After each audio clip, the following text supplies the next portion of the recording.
নমস্কার, welcome back to my channel পিঙ্গুর blogger Mamita চ্যানেলের পক্ষ থেকে জানাই অনেক অনেক স্বাগত, অনেক অনেক ভালোবাসা। আমি ভালো আছি, আই হোপ তোমরা সবাই খুব ভালো আছো। তো নতুন ভিডিও নিয়ে তোমাদের কাছে আবার হাজির হয়ে গেছি। তো তোমরা আজকে টাইটেল আর থাম্বনেল থেকে তো বুঝতে পারছো আজকে আমি কী কথা বলবো। তো আমরা সবাই পারমিতার কবিতা অর্থাৎ পারমিতা দিদিভাইকে সবাই আমরা চিনি। তো দিদিভাই এই কিছুদিন আগে আমরা জানতে পেরেছি, 5 দিন আগে, 4-5 দিন আগে আমরা কমিউনিটি পোস্টের মাধ্যমে জানতে পেরেছি দিদিভাই মা হয়েছে। তো দিদিভাইয়ের ছেলে হয়েছে না মেয়ে হয়েছে, এই ভিডিওটা অনেক দিন থেকে বানাবো ভাবছি 4-5 দিন ধরে, কিন্তু আর বানিয়ে উঠতে পারছি না, অনেকটাই লেট হয়ে গেছে। তো দিদিভাইয়ের ছেলে হয়েছে না মেয়ে হয়েছে, তো সেটাই তোমাদের সঙ্গে শেয়ার করব।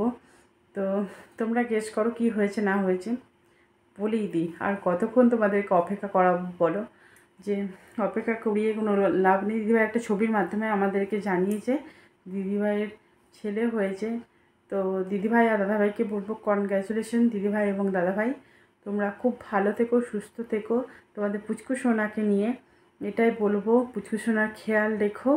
খুব ভালো লাগলো ভিডিওটা, মানে ইয়ে করে, মানে পোস্টটা দেখে সত্যি কথা খুব ভালো লাগলো। আবারও বলছি কনগ্র্যাচুলেশন দিদি এবং দাদা, এটাই বলবো। আর দিদিভাইয়ের কবিতা বলো মানে গল্প বলো, মানে সত্যি কথা এত সুন্দর করে আমাদের সঙ্গে প্রেজেন্ট করে জিনিসগুলোকে, মানে শুনে পুরো মন ভরে যায়। আমার যখন ঘুম আসে না তখন দিদিভাইয়ের গল্পগুলো শুনি, আমার আপনা আপনি কিন্তু চোখ বন্ধ হয়ে আসে। মানে এতটা দিদিভাইয়ের কণ্ঠস্বরটা না খুব ভালো লাগে শুনতে, খুব ভালো লাগে। মানে দিদিভাইয়ের কথার ভয়েস, মানে গলার যে ভয়েস, সেটা শুনতে ভালো লাগে। যেরকম আমার, যেমন আমি নিজেই স্বীকার করি আমার গলার ভয়েসটা খুব একটা ভালো নয়, আমার গলার ভয়েসটা একদমই ভালো নয়। আর একজনের থাকে যে গলার ভয়েসটার জন্য তাকে বেশি ভালো লেগে যায়, এই হচ্ছে ব্যাপার। তো দিদিভাই দেখতেও খুব সুন্দর আর গলার ভয়েসটা খুব সুন্দর, সত্যি কথা সব মিলিয়ে খুবই ভালো লাগে দিদিভাইকে সত্যি কথা খুবই ভালো লাগে। তো তোমরা খুব ভালো থেকো, সুস্থ থেকো, এটাই ঠাকুরের কাছে প্রার্থনা করি। তোমাদের পুচকু সোনা যেন খুব ভালো থাকে, এটাই বলবো। তোমরা খুব এই টাইমটা খুব এনজয় করো, এটা বলবো। পুচকু সোনাকে খেয়াল রেখো। তো সবাই ভালো থেকো, সুস্থ থেকো। আর আমার একটা নতুন রেসিপি বলছি, একটা পাতলা করে একটা মাছের ঝোল সবজি টবজি দিয়ে বানিয়েছি, সেই রেসিপিটা এর সঙ্গে আমি মানে জয়েন করে দিলাম। তো দেখো, আশা করছি তোমাদের ভালো লাগবে। আজকে আমি বানাবো নিরামিষ মাছের ঝোল সবজি দিয়ে। সবাই তো কম বেশি সবাই পেঁয়াজ দিয়ে বেশিরভাগ রান্না করো, কিন্তু আজকে আমি পুরো বানাবো নিরামিষ, আদা বাটা জিরে বাটা দিয়ে। তো কী কী লাগছে দেখো, এখানে আমি আলু ভেজে নিয়েছি, পটল ভেজে নিয়েছি, মাছ ভেজে নিয়েছি, এই দেখো কাঁচকলাও ভেজে নিয়েছি। তো সব কিছু ভাজাভুজি কমপ্লিট আমার। তো এরকম মশলা করে নিয়েছি, জিরে, ধনে, হলুদ, নুন, চিনি সব কিছু দিয়ে একটা মশলাটা একটু মানে গুলিয়ে মানে গুলে রেখে দিয়েছি, কারণ একটু টেস্টটা একটু বেশি ভালো হয়। এখানে আছে আদা বাটা, টমেটো বাটা, আর রয়েছে একটু কালো জিরে দেবো মানে ফোড়নে। তো আমার এটা হচ্ছে এগুলোই লাগবে। আর আমি মানে কাঁচা সবজি আর তোমাদেরকে মানে করিনি, কারণ ভিডিওটা অনেকটাই বড় হয়ে যাবে। তো এই দেখো কড়াইয়ের মধ্যে আমি তেল দিয়ে দিয়েছি। তো কড়াইয়ে তেল মানে গরম হওয়া অবধি আমরা অপেক্ষা করব। তো দেখো ভালো করে একটু ভেজে নেবে, কারণ ভেজে নিলে কি সে মানে বেশিক্ষণ টাইম লাগবে না রান্না করতে। আর এমনি নিরামিষ মাছের ঝোলটা খেতে না খুব সুন্দর লাগে খেতে। তো দেখো কে কে খেয়েছো এরকম নিরামিষ মাছের ঝোল, কমেন্টে অবশ্যই জানাবে। তাই দেখো কালো জিরে ফোড়নটা আমি দিয়ে দেবো।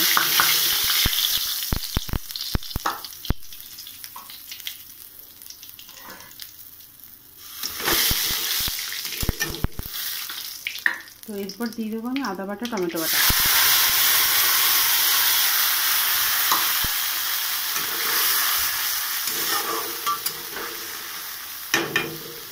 তো আমরা তেল ছাড়া অবধি এটা ওয়েট করব।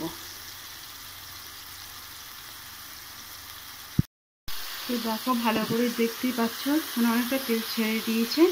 তারপরে এবার আমি এই মশলাটা দিয়ে দেবো, আগে থেকে করে রাখা সেই মশলাটা দিয়ে দেবো। তো ভালো করে একটু কষিয়ে নেব। এতে জিরে, ধনে, হলুদ, নুন, চিনি সবই আছে, সবই দেওয়া আছে। আর কিছু দেওয়া নেই, ওইটুকুই আছে মানে মশলার মধ্যে। আমরা তেল ছাড়া অবধি এটা ওয়েট করবো।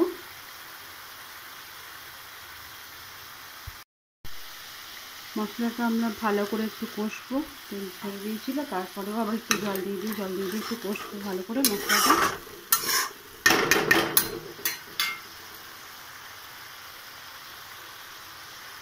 খুব সুন্দর একটা কালার আসা অবধি আমরা ওয়েট করব।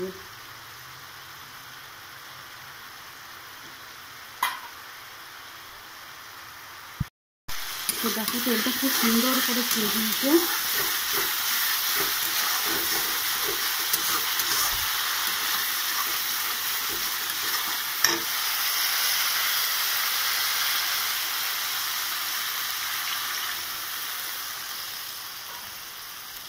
আর একটু কষিয়ে নেব আমি মশলাটা।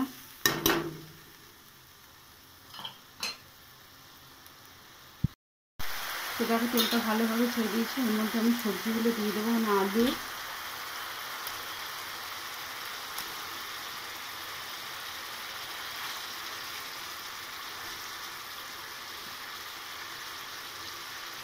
কাঁচকলা,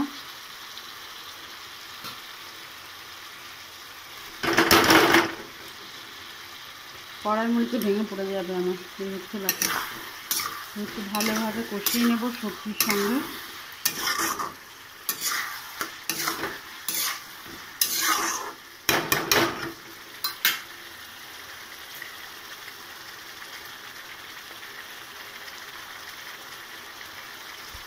আবার একটু পরে তোমাদের কাছে আসছি।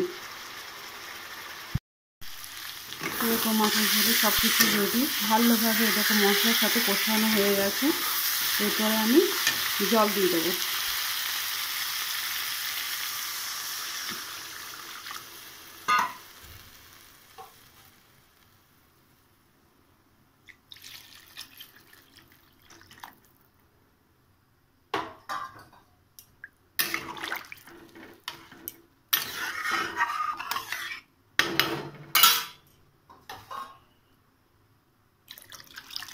একটু বেশি করেই জল দিলাম, কারণ মাছের ঝোলটা একটু ঝোল না হলে খাবে না, তোমাদের দাদাভাই ঝোলই পছন্দ।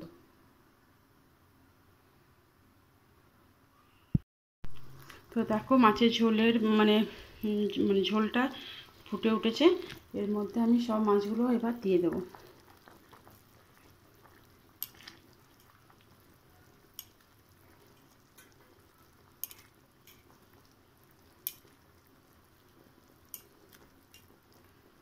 তো এবার এর মধ্যে আমি মাছগুলো দেওয়া হয়ে গেল। এবার এর মধ্যে আমি ঢাকাটা দিয়ে দেবো।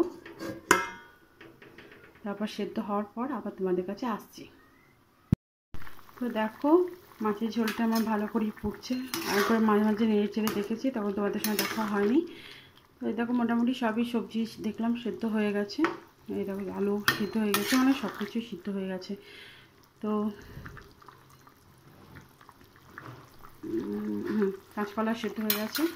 তো আমার এই রেসিপিটা যদি তোমাদের ভালো লাগে থাকে অবশ্যই লাইক করো, শেয়ার করো, কমেন্ট করো, সাবস্ক্রাইব করতে কেউ ভুলো না। নতুন বন্ধু যদি কেউ এসে থাকো তো প্লিজ চ্যানেলটাকে সাবস্ক্রাইব করে দিও। আর যে নোটি অল যে আছে সেটাকে একটু অন করে দেবে, তাহলে আমার ভিডিও তোমরা সবার প্রথমে পেয়ে যাবে। তো আজকের মতন এইটুকু থাক, টাটা, বাই বাই।